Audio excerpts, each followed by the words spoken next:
ದಾಟೋದಿಲ್ಲ ಅಂತೇಳಿ. ನಿಮ್ಮ exit poll ಬಂದಾಗ ಬೆಂಗಳೂರಿನಲ್ಲಿ ನಾನು 10 ಬಾರಿ ಎಲ್ಲರಿಗೂ ಹೇಳಿದ್ದೀನಿ, ಬಿಜೆಪಿ ಹೋದ ಸಲ ಚುನಾವಣೆಯಲ್ಲಿ ಪುಲ್ವಾಮಾ ಬಾಲಾಕೋಟ್ದಿಂದ ರಾಷ್ಟ್ರೀಯ ಒಂದು ಯುದ್ಧ ತರ ವಾತಾವರಣ ಇತ್ತು, ಹೀಗಾಗಿ ಬಿಜೆಪಿ ಬೆಂಬಲಿಸಿದ್ರು. ಅವಾಗ 300 ಸೀಟ್ ಪಡ್ಕೊಳ್ತಾರೆ. ಈ ಸಂದರ್ಭದಲ್ಲಿ ಮೋದಿ ಅಲ್ಲೇ ಇರಲಿಲ್ಲ. ಹೀಗಾಗಿ ಅವರು ಹೋದ ಸಲಗಿಂತ ಇವತ್ತು ಕನಿಷ್ಠ ಪಕ್ಷ ನಾನು ಹೇಳಿದೆ 20 ಸೀಟನ್ನು ಉತ್ತರ ಪ್ರದೇಶದಲ್ಲಿ ಅದಕ್ಕಿಂತ ಜಾಸ್ತಿನೇ ಕಳ್ಕೊಂಡಿದ್ದಾರೆ. ಮಹಾರಾಷ್ಟ್ರ, ರಾಜಸ್ಥಾನ, ನಾನು ಏನೇನು ಹೇಳಿದ್ದೀನಿ, ನಮ್ಮ ಜಿಲ್ಲೆಯವರನ್ನು ಹೊರತುಪಡಿಸಿ ರಾಜ್ಯದಲ್ಲಿ ನಾವು ಕನಿಷ್ಠ ಪಕ್ಷ 14 ಸೀಟ್ ಪಡ್ಕೋತೀವಿ ಅಂತ ಹೇಳಿ ಮಾಡಿದ್ವಿ. ಇಲ್ಲಿ ನಮಗೆ ಒಂದು 5 ಸೀಟ್ಗಳ ಒಂದು ಅಂತರ ಆಗಿದೆ. ನೋಡಿದ್ದನ್ನ ಎಲ್ಲವೂ ಕೂಡ ತುಂಬ ಸತ್ಯ ಆಗಿದೆ. ಇವತ್ತು ಮೋದಿ ಅಲ್ಲೇ ಎಲ್ಲ ಎಕ್ಸಿಟ್ ಪೋಲ್ಸು 300 ಸೀಟು, 325, 370 ಸ್ವಂತ ಬಲದಿಂದ ಒಂದು ದಿವಸ ಬಿಜೆಪಿ ಅಧಿಕಾರಕ್ಕೆ ಒಂದು ದಿವಸ ಬಂದೆಲ್ಲ ಕಾದ್ ನೋಡೋಣ ಏನೇನಾಗ್ತದೆ ಬೆಳವಣಿಗೆಗಳು. ಅದರ ಮೇಲೆ ಮುಂದಿನ ಕಾಂಗ್ರೆಸ್ ನೇತೃತ್ವದ ಸರ್ಕಾರ ನಾನು ಅದನ್ನೆಲ್ಲ ಕಡೆದಲ್ಲ ಆ ಪ್ರಯತ್ನ ಎಲ್ಲರೂ ಕೂಡ ಕೇಂದ್ರ ನಮ್ಮ ಎಸಿಸಿ ಅಧ್ಯಕ್ಷರಿಗೆ ಬಿಟ್ಟಿರುವಂತದ್ದು. ಇನ್ನುಳಿದ ಎಲ್ಲ ಏನು ಆಂಧ್ರ ಪಕ್ಷಗಳಿದ್ದಾವೆ, ಶರದ್ ಪವಾರ್ ಇದ್ದಾರೆ, ಇನ್ನು ಅನೇಕ ಹಿರಿಯರಿದ್ದಾರೆ, ಮಮತಾ ಬ್ಯಾನರ್ಜಿ ಇದ್ದಾರೆ, ನಿತೀಶ್ ಕುಮಾರ್ ಇದ್ದಾರೆ, ಚಂದ್ರಬಾಬು ನಾಯ್ಡು ಇದ್ದಾರೆ, ಉದ್ಧವ್ ಠಾಕ್ರೆ ಇದ್ದಾರೆ. ಈಗ ನಾಯಕರೆಲ್ಲರೂ ಕೂಡ ಇದ್ದಾರೆ.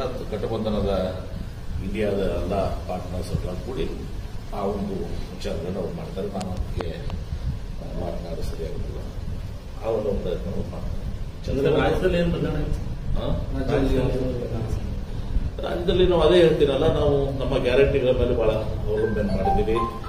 ಅದು ಹೈದರಾಬಾದ್ ಕರ್ನಾಟಕದಲ್ಲಿ ಇವತ್ತು ನಮ್ಮ ಗ್ಯಾರಂಟಿಗಳನ್ನ ಜನ ಒಪ್ಪಿಕೊಂಡಿದ್ದಾರೆ. ಆದರೆ ಇಲ್ಲಿ ಮುಂಬೈ ಕರ್ನಾಟಕದಲ್ಲಿ ಇವತ್ತು ಬಹುಶಃ ನಮಗೆ ಹಿನ್ನಡೆ ಆಗಿದೆ. ಇಲ್ಲಿ ನಮಗೆ ಆ ಗ್ಯಾರಂಟೀಸು ತಕ್ಕ ಮಟ್ಟಿಗೆ ಇವತ್ತು ಸಹ ಅದರಿಂದ ಪ್ರಯೋಜನ ಆಗಿಲ್ಲ. ನಾವು ಅನೇಕ ಕಡೆ ಬಹಳಷ್ಟು ಸೀಟ್ಗಳು ಸಹ ನಾವು ಹಾವೇರಿ ಇರ್ಬೋದು, ಇನ್ನಿತರ ಮತಕ್ಷೇತ್ರ ನಾವೆಲ್ಲರೂ ಕೂಡ ಗೆಲ್ತೀವಿ ಅಂತ ಹೇಳಿ. ಅದು ಹೈದರಾಬಾದ್ ಕರ್ನಾಟಕದಲ್ಲೂ ಕೂಡ ಸತ್ಯ ಆಗಿದೆ. ಈಗ ಆದರೆ ಈಗ ಇಲ್ಲಿ ಮಾಡ್ತಾ ಬಿಟ್ಟಿದೆ, ಅದಕ್ಕೆ ಪರಾಮರ್ಶೆ ಮಾಡಬೇಕಾಗ್ತದೆ. ಪಕ್ಷದಲ್ಲಿ ಮುಖ್ಯಮಂತ್ರಿಗಳಿದ್ದಾರೆ, ಕೆಪಿಸಿಸಿ ಅಧ್ಯಕ್ಷರಿದ್ದಾರೆ, ಎಲ್ಲರೂ ಕೂಡ ಚರ್ಚೆ ಮಾಡ್ತಾರೆ.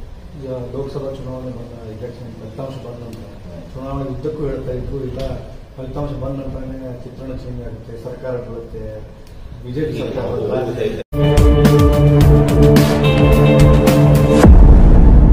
शहर इंडी के अमर फंक्शन हॉल के करीब हिरेंडी रोड पर मौजूद Umar Islamic English medium school के बाजू ही अमर रियल एस्टेट एजेंसी के अन्य प्लॉट्स मौजूद हैं। मैप में दिखाई देने वाले जिन नंबर्स पर रेड कलर सर्कल लगाए गए हैं वो प्लॉट्स बिक चुके हैं और बाकी जितने भी प्लॉट्स हैं वो सब सेल करने के हैं। इन प्लॉट्स को खरीदने से आपको बहुत सारे फायदे भी मिलेंगे, जैसे कि मुकम्मल डेवलपमेंट किया हुआ GPS कंप्यूटर, खरीदी यानी उतारा, नया घर बनाने के लिए अच्छा जगह और डेवलपमेंट। और इन प्लॉट्स में बहुत सारे लोग भी घर बना रहे हैं। और साथ ही शेख कॉलोनी नाम से मेन गेट, डांबर से बनाए गए रास्ते, TC, हाई मास्क लाइट्स और रास्ते भर में LED लाइट्स, 24/7 पानी की सहूलत और हर प्लॉट के लिए ड्रेनेज और सब कनेक्शन और साथ ही सीमेंट गटर, स्विमिंग पूल और दरख्तों और पेड़ों से भरा अच्छा गार्डन, वॉकिंग स्ट्रीट, बच्चों के खेलने की चीज़ें, बैठने के लिए कुर्सियां और बहुत सारी सहूलत की चीज़ें यहां आपको मिलेंगी। अगर कोई भी प्लॉट खरीदना चाहता है तो देर किस बात की, फौरन अमर रियल एस्टेट एजेंसी से राबिता करें। आप इन नंबरात पर राब्ता कर सकते हैं 8150017222, 9945507222, 7760505014 पर।